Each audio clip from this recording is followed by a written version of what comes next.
రోజుల్లో కామన్గా అందరిలో వచ్చిన సమస్యల్లో అజీర్తి సమస్య ఒకటి, అలాగే గ్యాస్ట్రిక్ సమస్యలతో ఎంతోమంది ఇబ్బంది పడుతున్నారు. అసలు గ్యాస్ట్రిక్ సమస్యలు తగ్గి మనం తీసుకున్నటువంటి ఆహారం జీర్ణం అవ్వాలంటే ఎటువంటి కూరగాయలు అవసరం? ఫస్ట్ అవగాహన అవసరం. గ్యాస్ట్రిక్, అజీర్ణం, అల్సర్, పెప్టిక్ అల్సర్, క్యాన్సర్ అన్నిటికీ రీజన్ ఒకటే, తిన్న ఆహారం అరగకపోవటమే. ఇవన్నిటికి కారణం. ఇంకొకటి, తిండికి మధ్యలో ఉండాల్సినటువంటి గ్యాప్ మనం ఇవ్వకపోవటం. మనం బ్రతకటం కోసం తినాలి, తినడం కోసం బ్రతుకుతున్నాం. దాన్ని మారిస్తే ఇప్పుడున్నటువంటి జనరేషన్లో, అంటే నేను కించపరచను, నేను కూడా అలాగే ఉండేవాడిని. 3 పొద్దుల ముప్పొద్దుల దున్నపోతులా తినేసి మనం చేయాల్సిన పనులు చేయకుండా ఉంటే లోపల సిస్టమ్ అనేది ఒకటి ఉంటుందండి, అది పోయింది. అందరికీ పోయింది. 99% ఎవ్వరూ కూడా ఆకలేస్తే తినట్లేదు. టైంకి తినాలి, అదే టైం అయింది కాబట్టి తినాలి, ట్యాబ్లెట్లు వేసుకోవాలి కాబట్టి తినాలి, లేకపోతే తినడం కోసం తినాలి. అది చికెన్ బిర్యానీ ఎవడో తింటున్నా నేను కూడా తినాలి, లేకపోతే లెగ్ పీసులు నేను తిన్నాను కూడా తినాలి. వేళాపాలా లేదు, ఎప్పుడు పడితే అప్పుడు, ఎక్కడ పడితే అక్కడ, ఎలా పడితే అలా తినేస్తున్నాం. దీనివల్ల టోటల్ సిస్టమ్ కొలాప్స్ అయిపోయిందండి. 90% కొలాప్స్ అండి. ఆ 10% ఎక్కడో ఆకలి, మా ఆకలేస్తుంది, అన్నం పెట్టాను నెల ఎవరున్నారు చెప్పండి? లేదు. దాన్ని మార్చుకోగలిగితే మనం బ్రతకటం కోసం మాత్రమే తినాలి.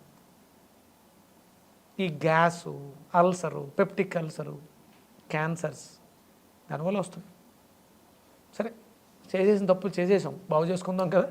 బూడిద గుమ్మడిగా అద్భుతంగా పనిచేస్తుంది. డైజెషన్ సిస్టమ్ని మళ్ళీ పునరుత్తేజం చేస్తుంది. అది అరుగుదల అనే వ్యవస్థని మెరుగుపరిచి మీకు ఫస్ట్ ఆకలి అంటే ఏంటో తెలియజేస్తుంది.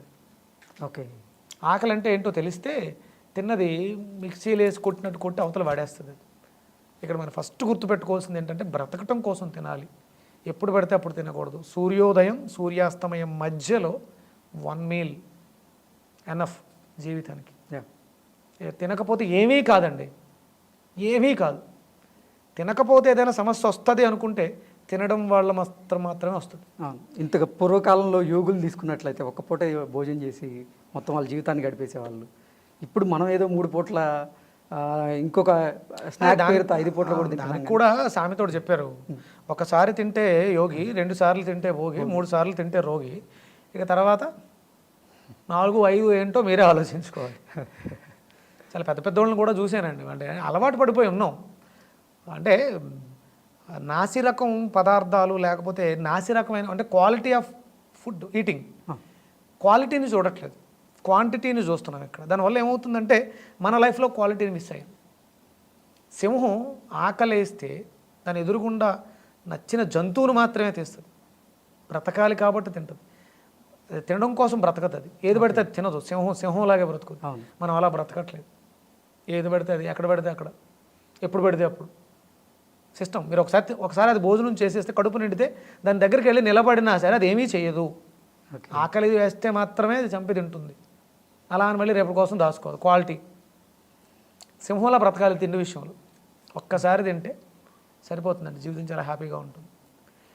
ఎప్పుడన్నా మీరు ప్రయాణాలు చేసేటప్పుడు విన్నారన్నమాట, ఒక మాట ఉంటుంది, లెస్ లగేజ్ మోర్ కంఫర్ట్. అవును కదా, అది ప్రయాణంలోనూ ఈ ప్రయాణంలో కూడా అంతే. ఎప్పుడు కూడా తక్కువ ఆహారం ఆరోగ్యంగా జీవనాన్ని సాగించడానికి, జీవన ప్రయాణాన్ని సాగించడానికి ఉపయోగపడుతుంది. అది రెండిట్లోనూ అన్వయించుకోవాలి.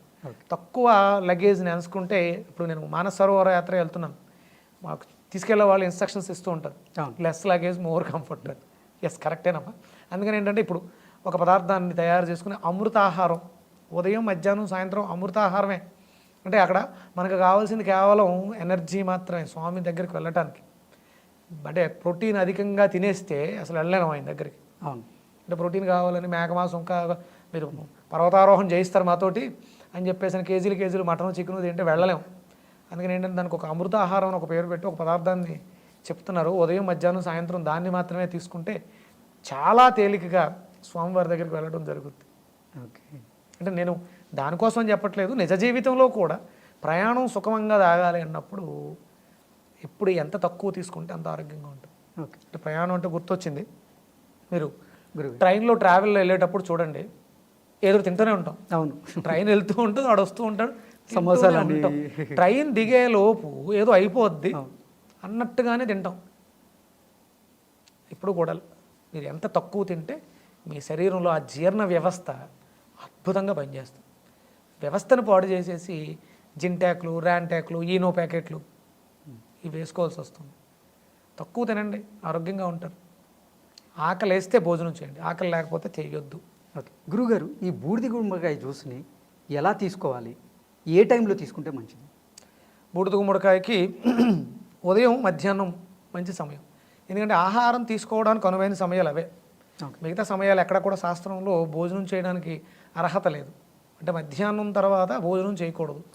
మళ్ళీ రేపు ఉదయం, అంటే మనం యోగి తత్వంలో ఉన్నాం, భారతదేశం అంతా కూడా యోగి తత్వంలోనూ లేకపోతే భోగి తత్వం అయితే సన్యాసాస్త్రం అయి ఉండాలి, లేకపోతే గృహస్థాశ్రమం అయి ఉండాలి. గృహస్థాశ్రమ ధర్మం ప్రకారం మధ్యాహ్నం భోజనం చేసే అర్హత ఉంది. అవును. సన్యాసాస్త్రం అయితే ఉదయమే 9 గంటలకల్లా అన్ని కార్యక్రమాలు పూర్తి చేసుకుని మళ్ళీ నువ్వు జపమో ధ్యానమో చేసుకుంటూ గడపాలి. అవును. అందుకని ఏంటంటే గృహస్థాశ్రమ ధర్మం ప్రకారం ఉదయం మధ్యాహ్నం బూడిద గుమ్మడికాయ జ్యూస్ తీసుకోవడానికి అనువైన సమయం. ఓకే. మినిమం ఒక మనిషికి రోజుకు ఒక 100 గ్రాములు సుమారు బూడిద గుమ్మడికాయ తొక్కతో సహా. చాలామంది తొక్క తీసేసి గింజలు తీసి ఆ మధ్యలో ఉన్నటువంటి ఎందుకు పనికిరాని కండను మాత్రం వాడుతూ ఉంటారు. అవును. అది చాలా రకాల పదార్థాలు ఉన్నాయి మీకు. అంటే గుమ్మడికాయలా ఉండే పదార్థాలు ఏమున్నాయి? ఆనపకాయ కూడా గుమ్మడికాయలాగే ఉంటుంది, అవును. అలాగే మంచి గుమ్మడికాయ ఉంటుంది, దోసకాయ కూడా గుమ్మడికాయలాగే ఉంటుంది. కానీ ఈ గుమ్మడికాయకి బూడిద ఎందుకు పడుతుంది? ఇది పరమేశ్వర తత్వాన్ని తెలియజేస్తూ ఉంటుంది. ఓకే. అందుకని ఏంటంటే ఆ పైన ఉన్న మట్టిని మాత్రమే కడిగి కొంచెం ఆ బూడిద ఉండాలి, విభూది ఏదైతే ఉందో. అంటే ఇది ఏది శాశ్వతం కాదు, చివరికి మిగిలేదు అదే అవును అని చెప్తుంది బూడిద. బూడిద.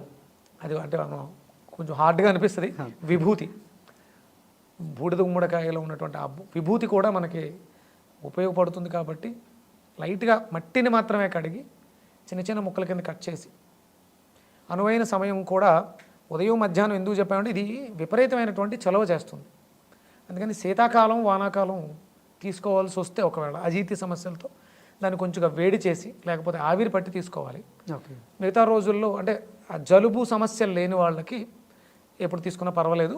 ఉదయం మధ్యాహ్నం మాత్రమే, సాయంత్రం అయితే నిషిద్ధం. సాయంత్రం అయ్యేసరికి మనం చలువ చేసే పదార్థాలు ఫ్రూట్స్ ఏవి తినకూడదు. మనం బూడిద గుమ్మడికాయ చలువ చేస్తుంది అంటున్నాం కాబట్టి బూడిద గుమ్మడికాయ కూడా నిషిద్ధం. ఓకే. ఉదయం టిఫిన్కి ముందు, మధ్యాహ్నం భోజనానికి ముందు తీసుకోవాలి. ఓకే.